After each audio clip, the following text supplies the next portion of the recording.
you are watching this right now, pause for a moment and ask yourself a dangerous question. What if some of the most important ideas ever written were hidden from you on purpose? Not forgotten, not lost to time, but deliberately buried, locked away, forbidden. Before this story ends, you'll hear about books that governments tried to erase, ideas powerful enough to scare kings, dictators, and institutions, and a library that quietly became a sanctuary for words the world was told should never be read.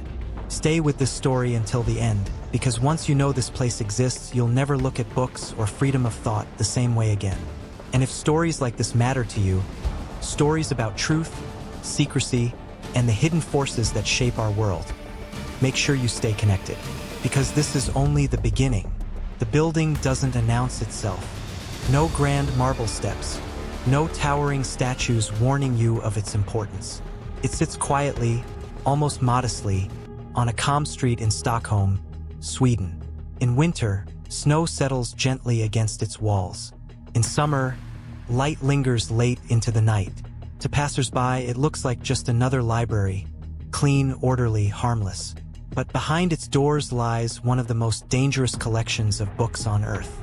Not because the pages are cursed, not because they contain spells or dark rituals, but because at different moments in history, powerful people decided these words were too threatening for the public to see. This is the story of the library holding books that the world was forbidden to read. The story begins long before this building existed. It begins with fear. Throughout history, rulers understood one brutal truth. You can control armies with weapons, but you control societies with ideas. And ideas, once written down, are incredibly hard to kill. In ancient China, during the reign of Emperor Qin Shi Huang in the 3rd century BCE, thousands of books were burned.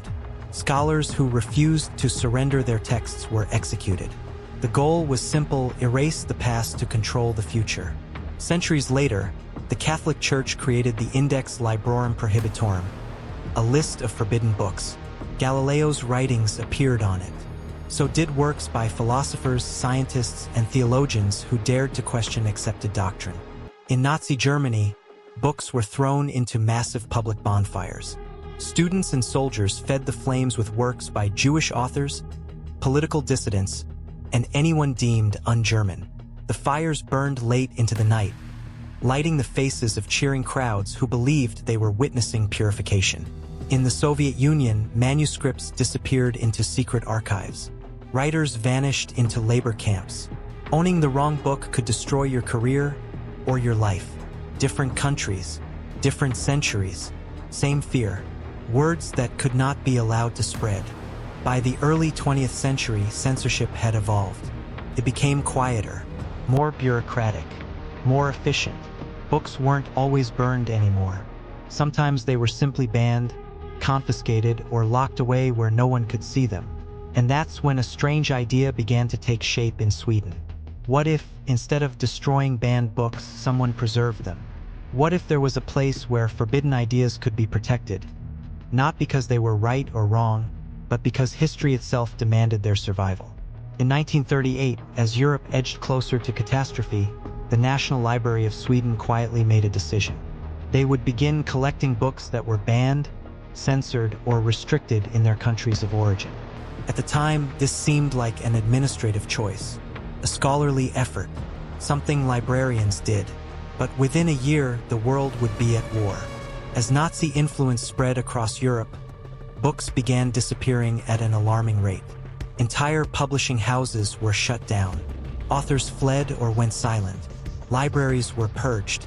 But copies of these forbidden books, some smuggled, some legally acquired before bans took effect, began arriving in Stockholm.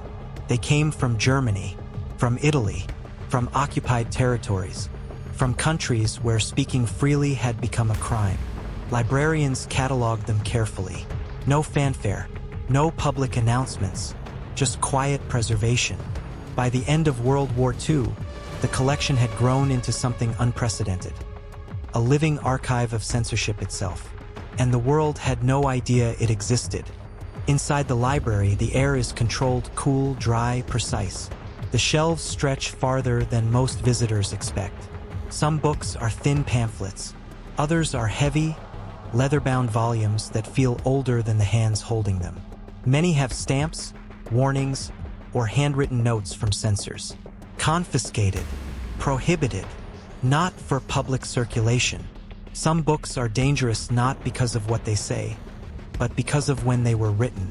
There are first edition Nazi propaganda texts, preserved not to glorify them, but to study how language was weaponized. There are communist manifestos banned during the Cold War. There are colonial-era writings suppressed because they exposed atrocities. And there are books that are far more unsettling. Diaries smuggled out of authoritarian states. Memoirs written in prison cells. Academic works that dismantled official narratives with quiet precision. Each book carries the weight of a risk someone once took just to write it.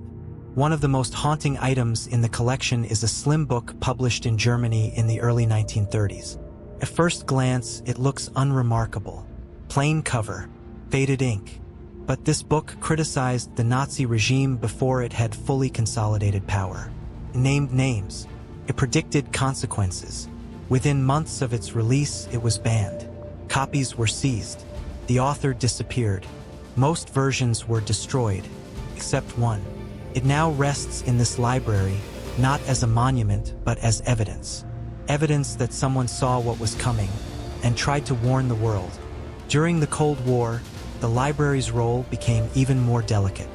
Governments on both sides of the Iron Curtain monitored information aggressively. Certain books could not legally cross borders. Others could not be publicly acknowledged. Yet, through legal deposit laws and international exchange agreements, banned works continued to arrive in Sweden. Some came through official channels. Others through scholars who knew exactly what they were doing.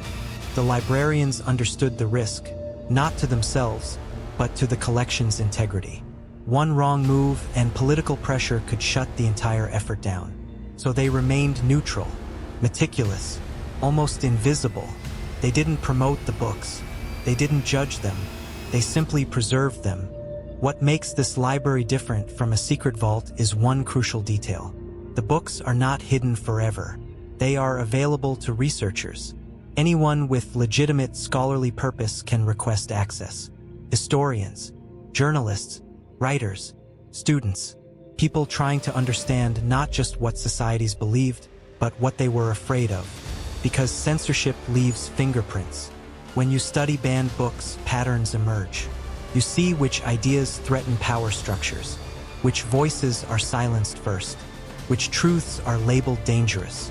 In many cases, the banned books weren't radical at all. They were calm, measured, evidence-based, and that made them more frightening than propaganda ever could. In the 21st century, censorship hasn't disappeared. It has transformed. Books are still banned in schools. Websites are blocked. Algorithms quietly bury content. Entire narratives vanish without flames or announcements. And the library continues its work. Modern editions include banned publications from authoritarian regimes, extremist propaganda restricted by law, and controversial political texts removed from circulation. Each new arrival asks the same unsettling question: who decides what we are allowed to read? There is a moment that many researchers describe when they first sit with these books. It's the realization that history didn't just happen. It was filtered. For every story we know, there are dozens that were nearly erased. And this library is one of the few places where those lost voices still whisper.